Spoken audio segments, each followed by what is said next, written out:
O aquecimento global tem feito o urso polar no Polo Norte, em certas localidades, cada vez mais sofrer com o prolongamento do verão e a maior demora para o gelo reaparecer e assim ele ter ao seu favor o ambiente de caça, geralmente à base de focas. E isso tem causado inclusive algumas ou muitas mortalidades, ursos morrendo de fome, algo preocupante. Pensando nisso, vamos supor que na intenção de salvar a espécie, o homem levasse uma população deles para o outro polo, o Polo Sul. Será que os ursos polares se adaptariam a este novo ambiente? E se sim ou não, como seria? Vamos descobrir isto agora. Mas antes, se você curte este tipo de assunto, não esqueça de se inscrever aqui. Não vai cair o dedo e você receberá notificações de vídeos como este e também outros vídeos relacionados ao mundo animal. Para podermos avaliar esta questão, vamos a algumas questões. A primeira está relacionada com a temperatura. Ambas as regiões são extremamente frias, com temperaturas médias abaixo de zero. No entanto, o Polo Sul é geralmente mais frio que o Polo Norte, que é onde os ursos estão. As temperaturas médias no Polo Sul, na Antártica, variam entre menos 40 e menos 70 graus no inverno, enquanto no Ártico,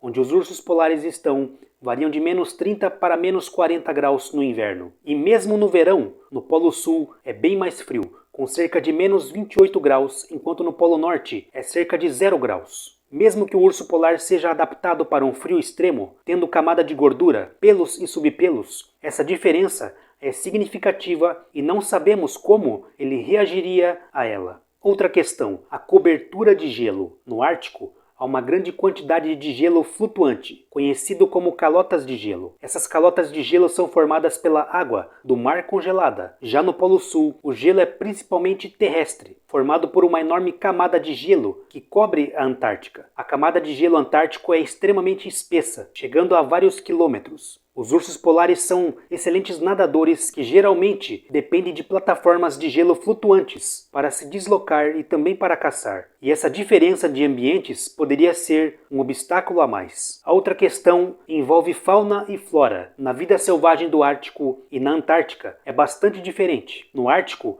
além de ursos polares, pode ser encontradas espécies como focas, morsas, renas e várias aves marinhas. Já na Antártica, espécies nativas incluem pinguins, focas, inclusive foca leopardo, albatrozes e baleias. A vegetação também é bem mais escassa na Antártica, com apenas algumas plantas adaptadas ao clima extremo, enquanto no Ártico há uma variedade de plantas um pouco mais variada, que pode ser consumida pelos ursos em determinadas épocas do ano. Muita gente talvez acredite que os ursos polares poderiam caçar pinguins em terra, e de fato, em teoria, caso conseguissem os pegar, seria realmente fácil, seria praticamente um fast food, que poderia até mesmo causar um grande impacto nas espécies. No entanto, os pinguins passam a maior parte do tempo na água e vão à terra apenas para nidificar e procriar. Além disso, a Antártica tem uma geografia bem diferente do Ártico. É uma região de montanhas, geleiras e extensões, terrestres e inóspitas. A maioria dos pinguins antárticos nidifica em áreas costeiras remotas, onde tem vantagens adaptativas para escapar de predadores terrestres. Isso indica que eles seriam de mais difícil alcance nos poucos períodos em que passam em terra. Fora isso, teria em teoria outras presas em potencial, e bem mais importantes por serem ricas em gordura, como as focas, que de fato em teoria tem bastante abundância e tamanho delas para sustentar uma população de ursos. Supondo que o urso polar consiga aguentar o frio extremo e sabendo que ele não costuma hibernar, exceto fêmeas prestes a dar à luz, acho possível que o urso polar conseguisse apanhar as focas em terra, uma vez que elas não estariam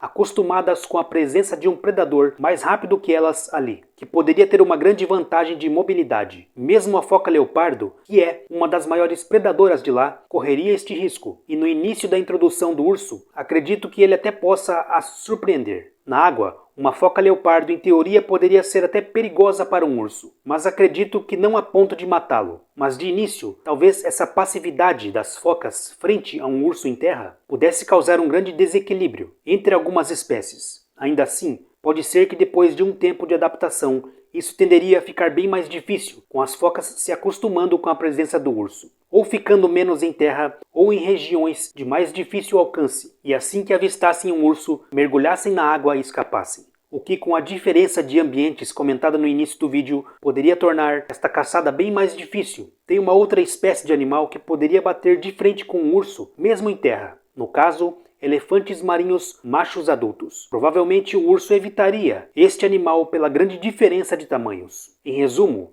caso aguentassem o clima mais severo, provavelmente teriam que consumir animais com mais gordura, como as focas, como já costuma acontecer no Polo Norte, que depois de um tempo de adaptação, poderiam tornar estas caçadas bem mais difíceis. E pela diferença de ambientes, talvez seriam bem mais difíceis na verdade de serem pegas. Então, de início, até por conta da inexperiência das presas com este tipo de predador, eu até veria chances de adaptação, mas depois de um tempo, elas seriam diminuídas, talvez drasticamente, mas não impossíveis, ainda que bem desafiadoras. E aí, você acha que essa introdução daria certo e daria um futuro para os ursos polares sem causar um grande desequilíbrio? Comente abaixo. Se tiver outras questões ou sugestões, comente também. Obrigado por assistir a este vídeo, um abraço e até a próxima!